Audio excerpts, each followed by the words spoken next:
I like visiting airfields with a friendly welcome, straightforward procedures, with good food and things to do nearby. And today's aerodrome review ticks all those boxes in my view.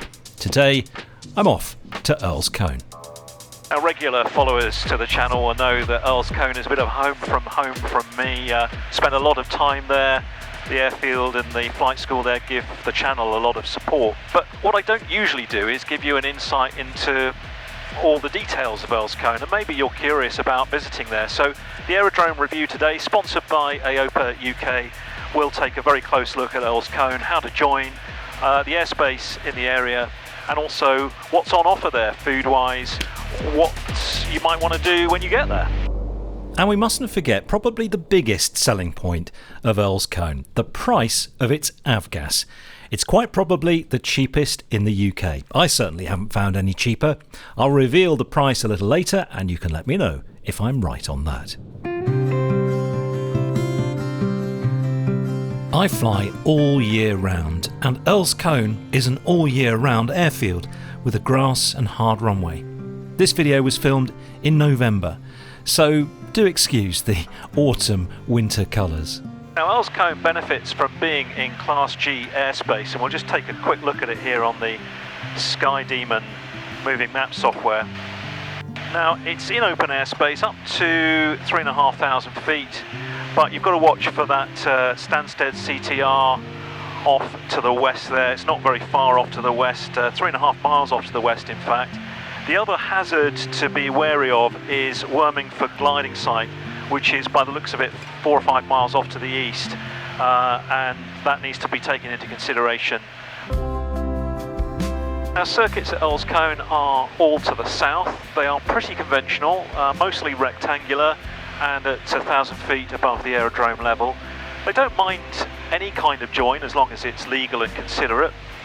Although if you are joining for the first time, perhaps joining overhead would be sensible, as I know some people find it quite difficult to spot just because of the surrounding area. It kind of gets hidden a little bit. Noise abatement wise, there is some noise abatement in the circuit, and they've got detailed maps on the Earl's Colne website which you can take a look at. I suppose the most pertinent of the noise abatement procedures is the departure from runway 06, which involves a 30-degree turn to the right quite shortly after departure. Golf India Victor, request routes to change Earl's Colne 122-430. Golf India Victor, school con security, frequency change, Susan. See you, Golf India Victor. Earl's Colne radio, Golf Bravo Mike, India Victor, 6 miles to the south, inbound, request aerodrome information. This video is made possible thanks to the support of Vertigo Covers. Vertigo is a British company making modern, affordable, lightweight covers for your aeroplane. I have a Vertigo cover for India Victor. Order yours today at vertigocovers.co.uk. Golf Bravo Mike, India Victor, this is Earl's Colne radio, runway 24, left-hand circuit, QNH 1015, QFE 1007. 24 left-hand circuit, QNH 1005. Tend to join overhead, runway 24, Golf India Victor. QNH 1015. QNH 1015, Golf India Victor. Did I say that? Okay, so we're now looking for Earl's Colne. I think I see it, I've become familiar with it obviously, but coming from this direction, I think you'd find it hard to spot. I can see an orange windsock, but that's it. Can't see the runway coming from this direction. I'm going to join overhead so you can take a look at it, and we're going to descend immediately on the dead side. So as soon as we cross wind, we'll descend on the dead side. So you can see the golf course there on the left of centre of the picture, an industrial estate to the left of that, the runway and the airfield just the thin strip to the north of those. You can see why I suggest making an overhead join now, can't you? Now we can see the town of Earl's Colne ahead of us, which I try and avoid on my approach, but technically you don't have to.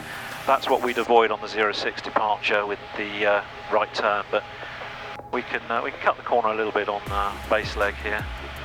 Now in the undershote's 2-4, there's some quite high trees, so you don't want to get too low on approach. Golf India Victor final. Golf India Victor, Roger, 7 spin, 230 degrees, 7 knots. Golf India Victor landing.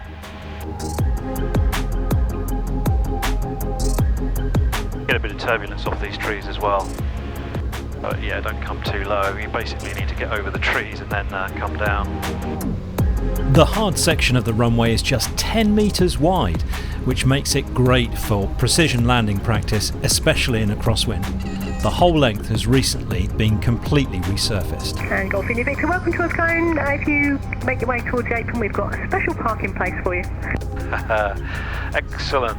To the end and to the apron, Golf India Victor. Manoeuvring on this apron can be fiddly. It's quite tight, not a lot of room.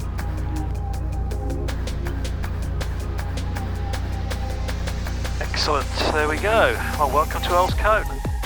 Now I know many of you have probably seen Earl's Cone on my videos before, but I don't usually show you around, do I? I come here and do what I need to do. So today we're going to have a good old poke around and I'll show you why you might want to come here. Golf Alpha Charlie, runway 24, left-hand circuit, QNH 1015, QFE 1007. It was Carolyn Mason on the radio when I came in, picking up on my QNH readback error earlier.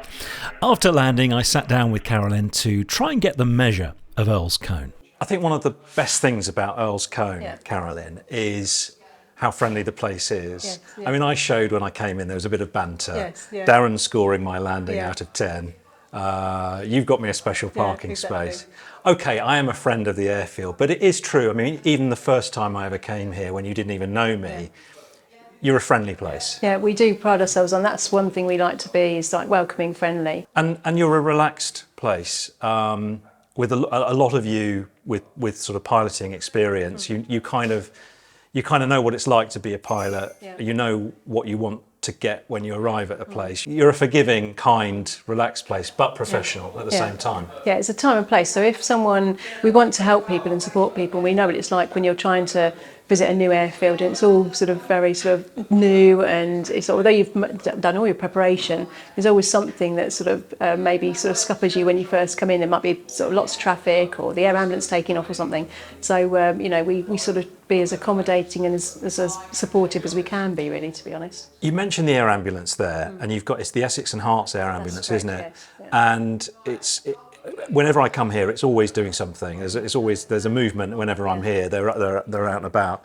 For people that aren't used to operating from a place where there's emergency helicopters, how does it work? Basically the same as any other airfield, really, an aircraft. So when they're on an alpha call, that means they are going to someone who needs them. So we do try and give them priority. But they are also very good, and they are very accommodating with if you've got students in the circuit. So as the air ground operator, we try and give them as much information and the other pilots as much information. So if we can see that the aircraft, or the helicopter, is about to take off or rotor's running, we'll sort of do a call out if it's busy, so that we sort of warn people that this could be taken off in a minute for an alpha call. And for the air ambulance, we just give them as much information when they call up to say, you know, there's a student in the circuit, or we've got several aircraft inbound. And it's just a working relationship that we've got with them. The pilots of the air ambulance are brilliant. They're sort of, you know. Yeah, I mean, so for pilots watching this who are qualified, essentially do your best to give way to the emergency helicopter if it's got a call sign ending with alpha. Yeah. You know, go around if it's about to lift, or or just talk to them about what you're doing. Yeah. So if you're on final approach, tell them, you know, you're intending to hopefully full stop, or we'll go around. Just give them as much information as you can to just help them out. So now, one big feature of Earl's Cone is its size, and you're kind of what do they say about small nice things come in small packages?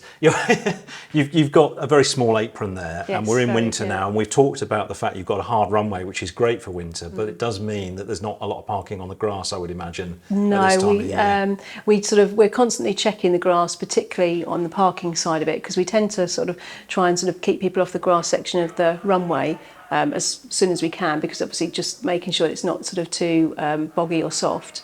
But with the parking area, sometimes we can put sort of smaller aircraft on the grass at some points of the winter, and then other times we can't put any aircraft on the grass. So we have then got very limited sort of hard parking space, because we've got all our school aircraft and private aircraft on the apron as well. So what we do try and do in the winter is sort of say to people, oh, how long are you staying for? And it's not being rude, going, well, how long are you going to be here for? It's just so that we can judge where we can park people, and sort of particularly if we've got like PA28s that's slightly bigger, or 152s. We can sort of fit 152s and RVs in smaller places, whereas the PA-28 is slightly bigger and heavier. So it's just trying to sort of work out with our limited space where we can put people. And what about the operation here? Anglian Flight Centres is the flying school. You do the PPL, presumably? We do, yes. What else do you do? We do. We've got advanced PPL courses. We do night ratings, instrument ratings. We also have the Anglian Warbirds, where we've got the sort of Firefly and the Harvard and the Stearman that we can offer flying experiences, trial lessons, and ground school as well. We do the exams and the ground school here as well. Anglian Warbirds offers trial flights in this 1942 Harvard from £390, and like me, you could take lessons in the Harvard if you're a qualified pilot. 30-minute flight experiences in the Stearman start at £300. While we watch these lovely machines in the air over Suffolk and Essex, I'll let you know that Earls Colne is a corporate member of AOPA UK. AOPA is the independent voice of pilots and aircraft owners, doing what they can to secure our freedom to fly. I'm a member of AOPA too, and I'd love it if you join, because the more of us who are members, the more clout AOPA has when representing us at government and regulatory level. Flying Reporter followers benefit from a 25% discount off new 1 or 2 year memberships by using my discount link on the screen or in the video description. We're going to come back and have a look at the food options at the airfield in a moment, but first I'm going to take you just a 10-minute walk away to the Essex. There aren't that many airfields in the UK where you can land your aeroplane and be in a hotel that's right on the doorstep, but here at Earls Colne that's not a problem, because just a 10-minute walk away is the Essex here, which is a nice hotel. You can walk if you want to, but I'm sure the airfield will drop you around it if you ask them nicely. But it's not just a hotel, it's a golf and country club as well. They have an 18-hole golf course here, a swimming pool, gym, spa, restaurant and bar. I've quite often stayed over in the hotel here, which is very comfortable and perfect if you end up at Earls Colne overnight. They also have a computerised driving range, the Strike Shack, which would be good fun to visit if you were looking for something novel to do on your flying visit. I do like to do things and visit places when I go flying, so this is something I can see visiting with my friends on a fly out one day. So back to the airfield and the legendary Norm and Deb's snack bar. They serve pizza, burgers, jacket potatoes, salads and a breakfast in a box, along with a range of hot and cold drinks. Norm and Deb's are here every day except Tuesdays and Sundays from 9 until 2:30. Pre-made sandwiches, drinks and snacks are available in the clubhouse, which is handy on days that they're not here. Having filled your stomach, I suspect your aircraft may want filling up too. The good news is that Earls Colne probably has the cheapest avgas in the UK, currently priced at £1.86 per litre including VAT. Let me know if you can beat that. As I said earlier, I haven't found anywhere selling it as cheaply. I know some places will have members rates, but for visiting pilots this is a really good deal, and I often come here to fill up India Victor before going off on my travels. It probably won't come as a surprise to you that I'm willing to endorse Earls Colne and Anglian Flight Centres here, given that they've given me so much support over the years on the Flying Reporter YouTube channel. But I do genuinely feel they are one of the friendliest airfields, the friendliest teams that I've come across in general aviation. So if you're looking for somewhere to visit that's got a nice hard runway and a warm welcome, then why don't you try Earls Colne? Thank you so much for watching the Flying Reporter Aerodrome Review. Please like, subscribe and share. And I'll be back very soon with my next episode. Fly safely, my friends.